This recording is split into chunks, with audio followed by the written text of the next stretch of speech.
to me, she was a pioneer, and she's done things that I'm sure other women her age would never, ever dream of attempting. The young women of today, like my daughters, probably would, but I think she's just ahead of her time. I'm sure there must have been a negative thought in Caroline's mind sometime, someplace in the world, but you can never see it. I mean, it's just, she's an extraordinary human being in terms of her devotion to people and to causes and to groups like this congregation and like the church at large.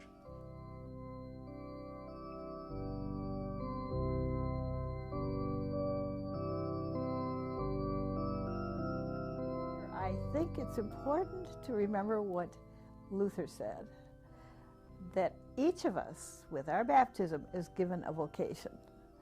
And our job is to do the best we can with it. And my vocation that God gave me was to be a journalist. Throughout her life, Caroline has broken the mold.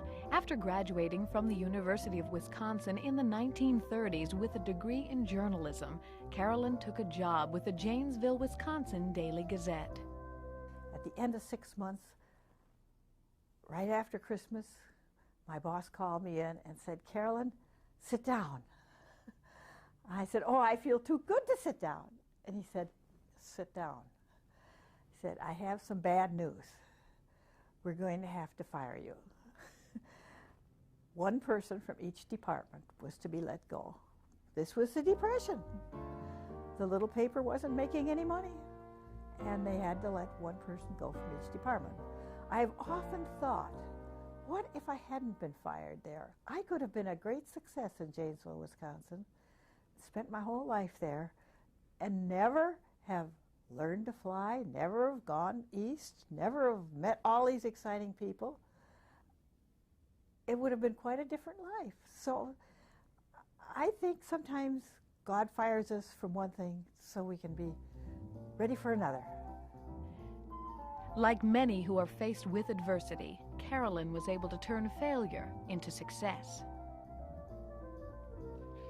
I read in the paper that the University of Wisconsin Extension, which is very close to the Milwaukee Journal, was offering a course of free flying lessons. And I thought, wow, that sounds good. It was for college students or recent graduates. So I dashed over and applied for an entrance into the course. They said, "Oh, well, we don't want women. This is just for men." And I said, "Well, I qualify in every other way. Why don't you put my name down anyhow?" Well, lo and behold, before the course started, they had to have a quota of 15 boys in order to get the contract from the U.S. government, which was paying for this flying. They only had 14. And they called me and said, "How would you like to take flying lessons?" Following women like Amelia Earhart, Caroline took to the skies. But the airspace over Wisconsin wasn't enough. In 1941, at the age of 23, she co-piloted a two-seater Taylorcraft from the United States mainland to Alaska, becoming the first woman to accomplish the feat.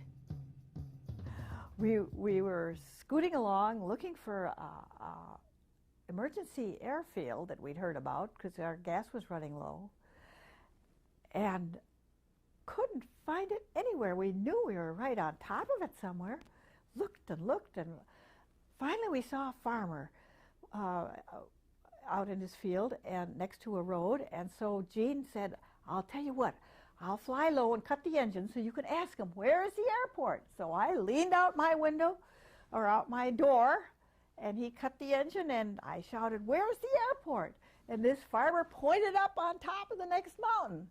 And sure enough, there was a flat spot up there, and it was the highest emergency landing field in the United States. We landed there, and bless his heart, the farmer came and picked us up.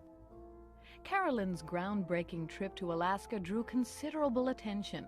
Most notably, Life magazine in New York needed help covering the growing field of aviation. With World War II underway, women had impacted virtually every profession. Journalism was no exception. At Life, I soon discovered that my job was to try to interpret aviation for mothers who were scared to death to have their sons assigned to the Air Force and to be flying in these planes that could fall out of the sky. There was no real understanding of what made them fly. And Life did a number of stories on the theories of aerodynamics, simply to try to explain what the lift was and how planes stayed up, and how reliable they were beginning to be. In 1943, Caroline's adventures continued when she and a Life magazine colleague flew to Mexico City in a tiny monoplane. We were heading for Veracruz. Well, this required going over a pass on Mount Orizaba, which is the second highest peak in North America. And the pass was 11,000 feet high. Well, our ceiling was just a little more than that, about 11,500 feet we could get to in our plane. What we hadn't realized was what a terrible headwind we had. So we were chugging along, but we were doing fine. Well, instead of going over the pass, our little plane just settled down and landed on the pass. And here we were at 11,000 feet up in the mountain. Well, you'd think nobody was there. Well, people showed up from all over, shepherds, with their serapes and their rifles and their big hats. The Mexican Air Force volunteered to come up on the mountain with a truck, send a truck up to pick up our airplane, take it apart, put it on a truck, and reassemble it down in Mexico City for us. I went to test hop it and went over the trees at the end of the runway. And the mechanic sitting next to me said, "Ah!" Motioned to me to go around. We didn't speak the same language, of course. So I just barely got it over and made a shallow turn back and landed. The horizontal stabilizer was on upside down. He fixed it promptly, and I flew home to America.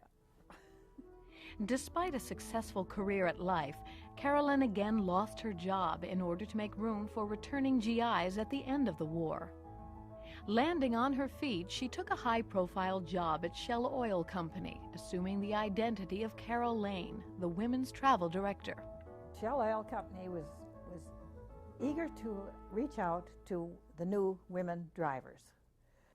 Having a woman in public relations was very unusual for the oil companies, but they were one of the first ones to see the value of that. I would remind you that I spent 15 years at home with my children, which I felt was one of the most exciting jobs that I had.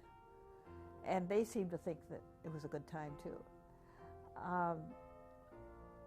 I really feel badly about all the young women who aren't having a chance to be with their little ones more. I think it would be great if they could be. But that's the way life is now. And of course, you just make the best of it. At an age when most people look to retirement, Caroline again changed directions and began a 10-year career at the New England Lutheran. And I found more and more that people like to see pictures. And I remembered all my training at Life when we didn't have a story unless it was a picture story. I still have faith that communications is the most exciting life there is, and the most important thing for this world. If we could only get straight our communications and understand each other better, why, it would be a lot happier world.